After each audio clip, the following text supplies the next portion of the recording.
की कृपया पंडाल के अंदर आ जाए, क्योंकि जो जानकारी आपको आदिवासी परिवार के मंच पर मिलेगी वो जानकारी आपको कहीं नहीं मिलेगी। तो अपनी बातों को शुरू करने के पहले मैं अपने पुरखों को बहुत बहुत नमन जोहार करना चाहूंगी। साथ ही साथ अभी दुर्घटना का शिकार हुए हमारे सामाजिक कार्यकर्ता जगदीश दादा पांडे को भी बहुत बहुत जोहार करना चाहूंगी। साथ ही साथ दूर दूर से आए हमारे सामाजिक सेवकों का भी बहुत बहुत जोहार करना चाहूंगी। हमारे कांति दादा आदिवासी और जगदीश दादा के भाई जो इतने दुख झेलते हुए भी हमारे बीच में उपस्थित हुए, उनको भी जोहार करना चाहूंगी। साथ ही साथ हमारे लसाड़िया में जो दो भाइयों पे जो पुलिस केस लगा था, जल जंगल जमीन और खनिज की लड़ाई लड़ते हुए, उनको भी मैं स्वागत और नमन जोहार करना चाहूंगी। भाइयों, आते के साथ में मुझे एक चिट्ठी मिल गई है जो यहाँ का ज्वलंत मुद्दा है। सारे मुद्दों पर ही बात करूंगी, यहाँ पे जितने भी चीजें लिखी हुई है इन पर ही बात करूंगी, उसकी ही जानकारी दूंगी। लेकिन जो सबसे पहला मुद्दा मैं रखना चाहूंगी जो कि है राजकीय जनजाति आश्रम छात्रावास इंदारी खेड़ा की बावड़ी में भू माफियाओं द्वारा अतिक्रमण हो रहा है। इसको कैसे रोका जाए और ये जमीन जो है ये कैसे वापस लिया जाए। तो सबसे पहले मैं आप लोगों को बता देना चाहती हूँ कि नेताओं के पास जाना बंद करिए, मंत्री सांसदों के पास में जाना बंद करिए, क्योंकि आपके जो है भारत के संविधान के तहत आदिवासियों के केवल 4 माई बाप है। कौन कौन? कलेक्टर, राष्ट्रपति, राज्यपाल और राष्ट्रीय अनुसूचित जनजाति आयोग।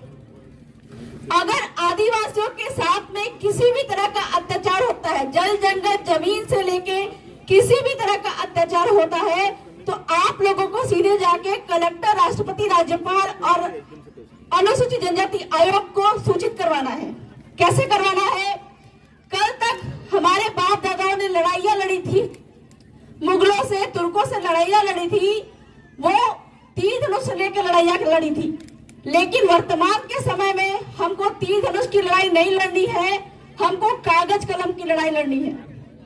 तो ये जो कलेक्टर महोदय होते हैं उनके पास में एक जनप्रतिनिधि भेजिए, अपने गांव से किसी को वहां पे भेजिए, क्योंकि किसी भी जमीन जो है आदिवासी क्षेत्र में, जिसको 5वीं अनुसूचित क्षेत्र कहा जाता है, इस क्षेत्र में आदिवासी की जमीन जो है इसके बारे में राजस्थान टेनेंसी एक्ट 1955 में क्या प्रावधान लिखा हुआ है कि एसटी की जमीन एसटी को ही बिकेगी, एससी की जमीन एससी को ही बिकेगी।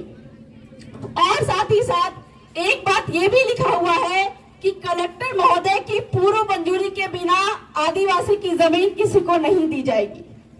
और इस प्रकार से अनुसूचित क्षेत्र में यदि आदिवासी की जमीन कोई भूमाफिया ले लेता है या फिर ये जो हॉस्टल है इसकी जमीन पे अतिक्रमण करता है, इस चीज को कलेक्टर महोदय को सूचित करवाना पड़ेगा। एक और सुप्रीम कोर्ट का जजमेंट है जिसके बारे में आप लोगों को मैं बताना चाहूंगी, इसके बारे में भवन दादा ने थोड़ा बहुत बताया भी था। क्या बताया था और वो जजमेंट क्या है? पी रम्मी रेड्डी जजमेंट 1988 का आया था। इसमें जो सबसे बड़े सुप्रीम कोर्ट है उसके जज ने क्या बोला कि अनुसूचित क्षेत्र में आदिवासी की जमीन कोई गैर आदिवासी नहीं ले सकता है। साथ ही साथ इस क्षेत्र में किसी गैर आदिवासी की भी जमीन अगर है वो भी जब बिकेगी तो सिर्फ और सिर्फ आदिवासी को ही बिकेगी। तो और दूसरी बात है कि आपके राजस्थान टेनेंसी एक्ट में ये लिखा गया है कि आदिवासी की जमीन बिना कलेक्टर की पूर्व मंजूरी के नहीं बिकेगी। और इस प्रकार से आदिवासी क्षेत्र में अगर आदिवासियों की जमीन किसी गैरों को हस्तांतरित होती है, लूटी जाती है, तो उसके सबसे बड़े जिम्मेदार कलेक्टर महोदय होते हैं। और आपको अपने गांव के माध्यम से, कागज कलम के माध्यम से उनको ये लिखना पड़ेगा, प्यार भरा, धमकी भरा जो ज्ञापन है कायदे से सुप्रीम कोर्ट और फिर जो संवैधानिक जो चीजें हम लिख रहे हैं उनके लिए धमकी के बराबर है। क्या लिखना पड़ेगा उसके अंदर में कि ये जजमेंट है, ये कानून है, इसके तहत कलेक्टर महोदय आपके बिना मंजूरी के ये जो हॉस्टल की जमीन है ये किसी गैर आदिवासी को नहीं दी जा सकती। तो ये भू माफियाओं के पास ये जो जमीन आई है वो बिना आपकी अनुमति के कैसे आई? और इस प्रकार से अगर इतने दिन के अंतराल में अगर ये जमीन वापस आदिवासियों के हॉस्टल को वापस नहीं किया जाता है तो हम कलेक्टर महोदय आपको भी हम कोर्ट में घसीटेंगे, आप पर केस लगाएंगे। और जग जाहिर है कि कोई भी व्यक्ति मरने से नहीं डरता है लेकिन केस लगने से बहुत ज्यादा डरता है। हमारे जो दो भाई जो लसड़िया में खनिज की जमीन बचाते बचाते जेल चले गए, इनको मैंने एक सलाह दिया है, जो भी इनके लिए लड़ाई लड़ रहे हैं इनको सलाह दिया है कि इस माध्यम पे भी जिन लोगों ने इन लोगों पे केस लगवाया था उन पे भी काउंटर केस करना पड़ेगा। काउंटर केस करने के साथ में ही कलेक्टर महोदय को भी उस केस में पार्टी बनाइएगा। क्यों? क्योंकि सुप्रीम कोर्ट का जजमेंट है, आपका ये दूसरे नंबर पे लिखा हुआ है, सुप्रीम कोर्ट का फैसला केरल बनाम 8 जुलाई 2013 की जजमेंट है। इसमें सुप्रीम कोर्ट ने क्या बोला है? जिसकी जमीन उसका खनिज। मतलब आदिवासी क्षेत्र में, प्राचीन क्षेत्र में किसकी जमीन है? अभी मैंने जजमेंट बताया कि सुप्रीम कोर्ट बोल रहा है कि पूरे आदिवासी क्षेत्र में, प्राचीन क्षेत्र में सिर्फ और सिर्फ आदिवासी की जमीन है। मतलब एसटी की जमीन एसटी ही खरीद सकता है, गैर आदिवासी की भी जमीन है तो वो जो खरीदेगा वो भी आदिवासी ही खरीदेगा। और सुप्रीम कोर्ट का समता जजमेंट है 1996 का 7 का, उसमें सुप्रीम कोर्ट क्या बोल रहा है कि केंद्र सरकार और राज्य सरकार भी सिर्फ एक व्यक्ति के समान है और उसकी भी जमीन जब बिकेगी तो वो सिर्फ और सिर्फ आदिवासी को ही बिकेगी। और आदिवासी क्षेत्र में केंद्र सरकार और राज्य सरकार की एक की जमीन नहीं है। हम क्या बोलते हैं कि खाली हमको सबसे पहले ये जानना पड़ेगा, किसी भी लड़ाई को लड़ने के पहले, अपने जल जंगल जमीन और खनिज की लड़ाई लड़ने के पहले हमको ये जानना पड़ेगा कि ये जल जंगल जमीन हमारा कैसे है। हम जब बाहर निकलते हैं, आंदोलन पे निकलते हैं, हम क्या बोलते हैं? जल जंगल जमीन हमारा है, लेकिन ये कैसे है हम नहीं बता पाते हैं। तो हमको ये समझना पड़ेगा कि जिस समय पे यहाँ पे कोई बाहरी नहीं आए थे, ना अंग्रेज आए थे, ना मुगल आए थे, ना तुर्क आए थे, उस समय यहाँ पे कौन था? हमारे बाप दादा थे, भीलों के बाप दादा थे। इसीलिए सुप्रीम कोर्ट ने अपने 5 जनवरी 2011 के जजमेंट में क्या बोला कि 8% जो आदिवासी है, भील आदिवासी है, गोंड है, संथाल है, उरांव है, वो ही यहाँ के मूल मालिक है। और जो 92% जो लोग हैं वो बाहर से आए हुए हैं, विदेशी है, आक्रमणकारी और उनकी संतानें हैं। क्यों कहा? जिस समय अंग्रेज यहाँ पे आए थे और झारखंड में, झारखंड का नाम आप लोगों ने सुना होगा, झारखंड में बहुत बड़ा आंदोलन चल रहा था क्योंकि अंग्रेज उनको गुलाम बनाना चाह रहे थे। हमारे भीलों के भी मन में ये बात है कि हम भी मुगलों के गुलाम थे, अंग्रेजों के गुलाम थे और रजवाड़ों के गुलाम थे। बिल्कुल गलत बात है, ये बिल्कुल गलत बात है। ये कहीं ना कहीं मानसिक गुलामी है। आदिवासी, भील आदिवासी कभी भी किसी के गुलाम नहीं रहे। अगर वो किसी के गुलाम होते, मुगलों के गुलाम होते, तो आज वो मुसलमान है। कितने आदिवासी यहाँ पे आज मुसलमान है? कोई नहीं है। इसलिए हम मुगलों के गुलाम कभी नहीं बने। अगर हम अंग्रेजों के गुलाम होते तो आज यहाँ पे बैठा हर एक व्यक्ति क्रिश्चियन होता, ईसाई होता। कितने आदिवासी यहाँ पे ईसाई है? नहीं है। आज भी हम अपनी पुरखों की व्यवस्था को मानते आ रहे हैं, इसलिए आदिवासी कभी किसी की गुलाम नहीं बने। यही बात झारखंड में अंग्रेजों ने वहां पे आदिवासियों को गुलाम बनाने की कोशिश की थी, तो एक बहुत बड़ा आंदोलन हुआ था संथाल हुल। अपने झारखंड में भी बहुत बड़ा आंदोलन हुआ था, भीलों के क्षेत्र में भी बहुत बड़ा आंदोलन हुआ था। जैसे कि मानगढ़ में 1507 आदिवासी मारे गए थे, आप लोगों को पता होगा। वो इसीलिए मारे गए थे क्योंकि अंग्रेज के जो चाटुकार रजवाड़े थे वो भीलों को गुलाम बनाना चाहते थे।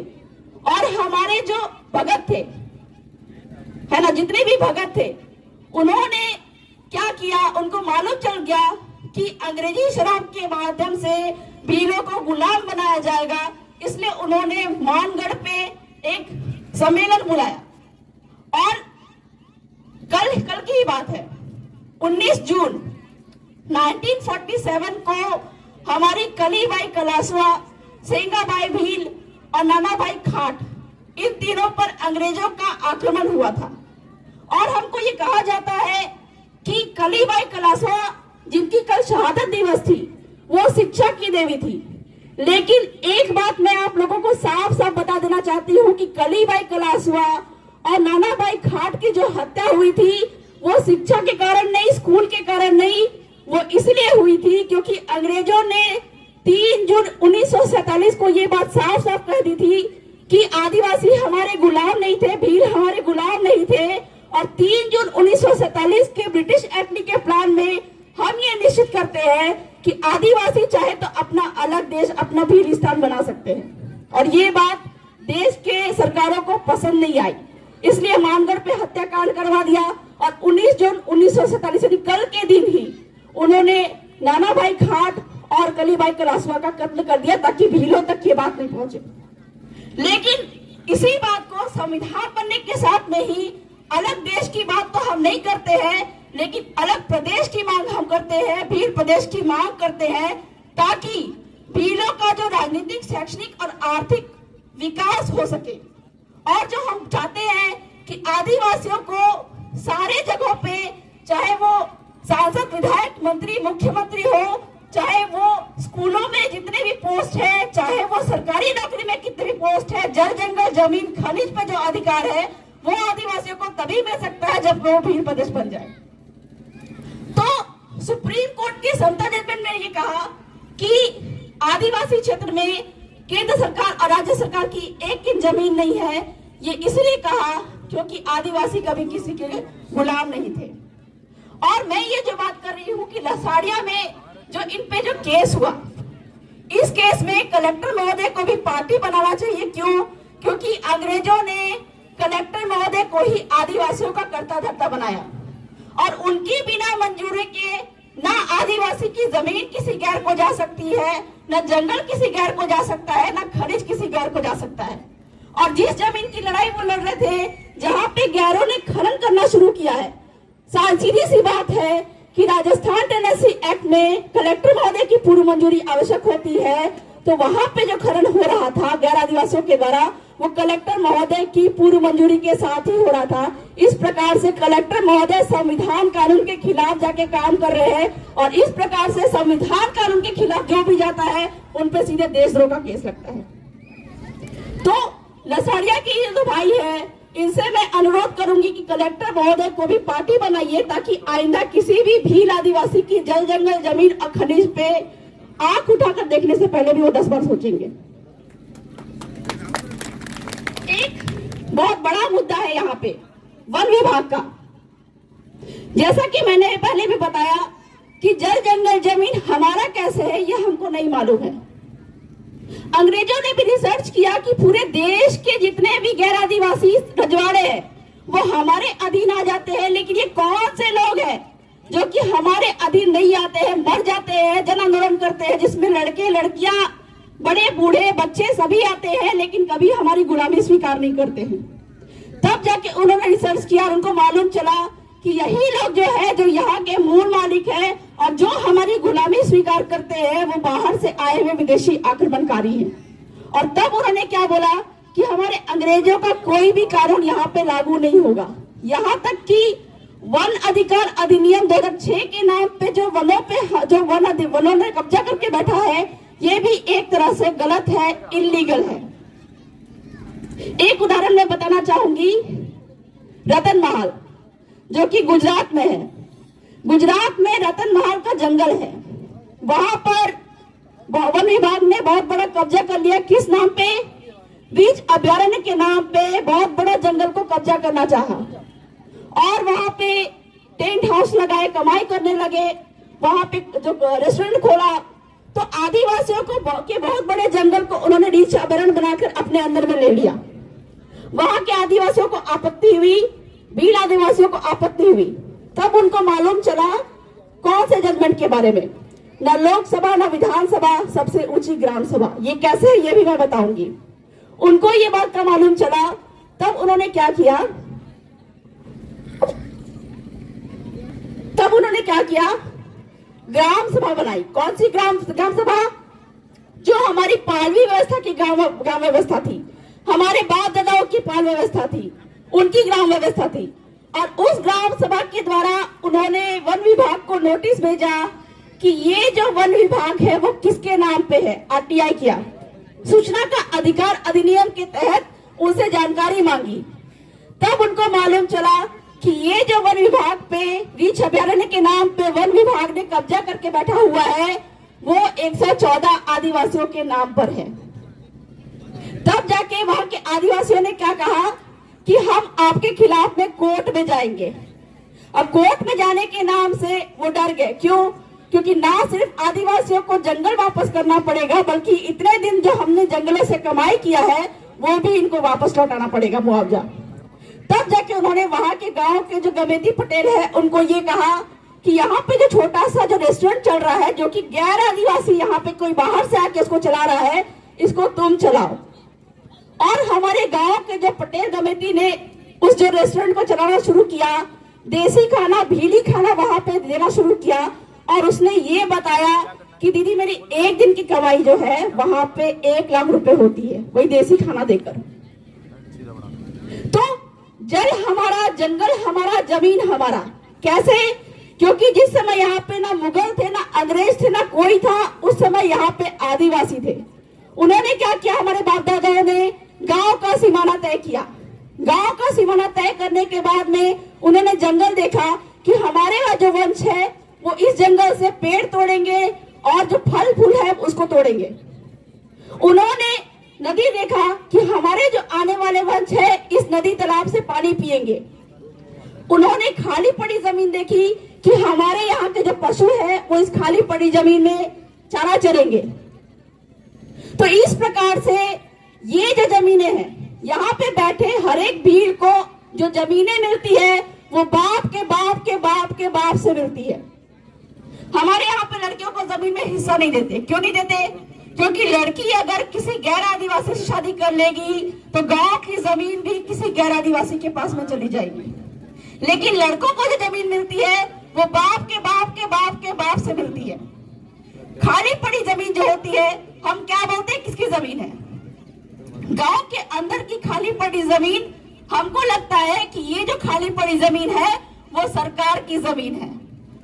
लेकिन अगर वो जमीन जो है वो सरकार की है, आप लोगों को जमीन मिलती है बाप के बाप के बाप के बाप से मिलती है, तो खाली पड़ी जमीन अगर सरकार की है तो सरकार के बाप का नाम क्या है? अगर खाली पड़ी जमीन सरकार का है तो सरकार के बाप का नाम कुछ तो होना चाहिए। क्योंकि यहाँ पे बैठे हर एक व्यक्ति के कागज में बाप के बाप का नाम लिखा हुआ है, लेकिन वो खाली पड़ी जमीन पे जो सरकार बोलती है कि मेरे बाप का है तो उसके बाप का नाम वो नहीं दिखा पाती है, कभी भी नहीं दिखा पाएगी। क्यों? क्योंकि ये गांव हमारे कालांतर में हमारे गढ़ाबा ने बसाया था। इस प्रकार से गांव के सीमाना में आने वाला हर नदी, तालाब, जंगल, पहाड़ सब कुछ हमारा है। इसी पहाड़ पे एक जजमेंट भी आया था सुप्रीम कोर्ट का, जो कि कहा जाता है न लोकसभा न विधानसभा सबसे ऊंची ग्राम सभा। कैसे? पहाड़ है कहां पे? उड़ीसा में। कौन सा पहाड़? नियमगिरी का पहाड़। नियमगिरी के पहाड़ में हम आदिवासियों को क्या है, वहां पे उनके पुरखे बैठे हुए थे। कौन जनजाति है, उनके पुरखे बैठे हुए थे, उनकी पूजा वो करते थे उस पहाड़ में। लेकिन एक कंपनी आई, वेदांता कंपनी। उस वेदांता कंपनी ने उसमें वहां पे खनिज देखा। खनिज देखने के बाद उसको वो पहाड़ चाहिए था। तब उसने क्या किया, वहां पे खनन करना शुरू किया, जैसा कि लसाड़िया में करना शुरू कर दिया था। और तब सुप्रीम कोर्ट को बुलाया गया। वहां के आदिवासियों ने विरोध किया, सुप्रीम कोर्ट को बुलाया। 3 जज सुप्रीम कोर्ट के वहां पे गांव में आए और 21 गांव वहां पे बैठे। एक गांव नहीं बैठे, 21 गांव बैठे। हमारे यहाँ पे उरांव समुदाय में 52 गांव जो बैठते हैं तो वो सुप्रीम कोर्ट हो जाता है। वैसे ही भीलों में मुझे जहां तक जानकारी है 12 गांव बैठते हैं तो उसका निर्णय सर्वोपरि हो जाता है। ठीक वैसे ही कोंद जनजाति के लोग जब वहां पे बैठे तो वो उनका सुप्रीम हो गया।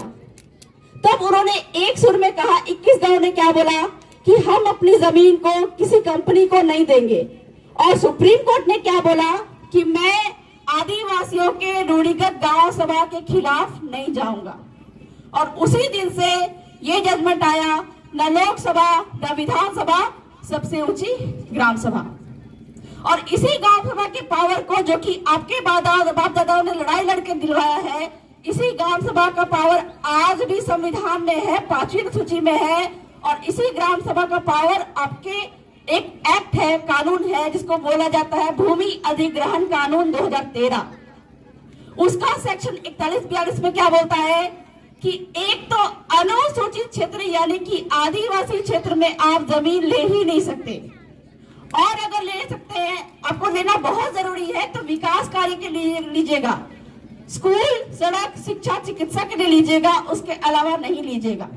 लेकिन उसके लिए भी लीजिएगा तो उसके लिए भी आपको ग्राम सभा की अनुमति आवश्यक होगी। तो किसी को भी जमीन अगर चाहिए तो उसके लिए गांव की जरूरत होती है, गांव के परमिशन की जरूरत होती है। किसी भी तरह का अगर जमीन का अधिग्रहण करना है, केंद्र सरकार को करना है या राज्य सरकार को करना है, वो सबसे पहले आपके गांव में आएगी, गांव का परमिशन लेगी। लेकिन वर्तमान के समय में क्या हो रहा है कि पंचायत का सिग्नेचर करके, सरपंच का सिग्नेचर करके वो अनुमति ले जा रहे हैं। ये बिल्कुल गलत है, असंवैधानिक है, गैर कानूनी है।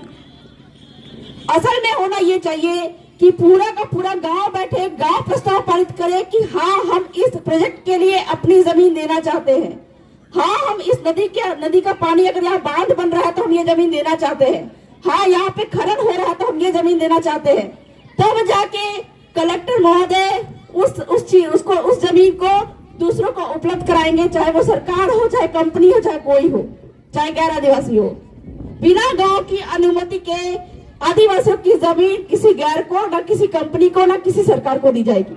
तो इस प्रकार से आदिवासियों के चाहे जल हो, जंगल हो, जमीन हो, खनिज हो, किसी भी तरह का अतिक्रमण हो यहाँ पे, तो उसके सबसे बड़े जिम्मेदार कलेक्टर महोदय होते हैं। आने वाले दिन में आप लोगों से मैं ये प्रण चाहती हूँ कि आदिवासियों की जमीन किसी भी तरह से छीनेगी तो इसी तरह से ग्राम सभा बिठाकर प्रस्ताव पारित करिए कि आप ये जमीन किसी को देना चाहते हैं या नहीं देना चाहते हैं। साथ ही साथ में अगर जबरन आप लोगों की जमीनें बिना ग्राम सभा की अनुमति के किसी गैर को दिया जाता है, तो यहाँ पे सीधे सीधे कलेक्टर महोदय को कोर्ट में पार्टी बनाइए, सारी जमीनें आपको वापस हो जाएंगी। 2 प्रोजेक्ट में, बड़े बड़े प्रोजेक्ट में ये काम हम लोगों ने किया है कि कलेक्टर महोदय को वहां पे पार्टी बनाया है, और वो जमीनें, वो अधिग्रहण, भूमि अधिग्रहण रुक गया है। तो कुल मिलाकर वक्ता बहुत है, मेरे को लगता है कि मेरी बातों को विराम दे देना चाहिए। तो मैं चाहूंगी कि इतना ही बोलकर मैं अपनी बातों को विराम दूं। बातें बोलने के लिए तो बहुत कुछ है।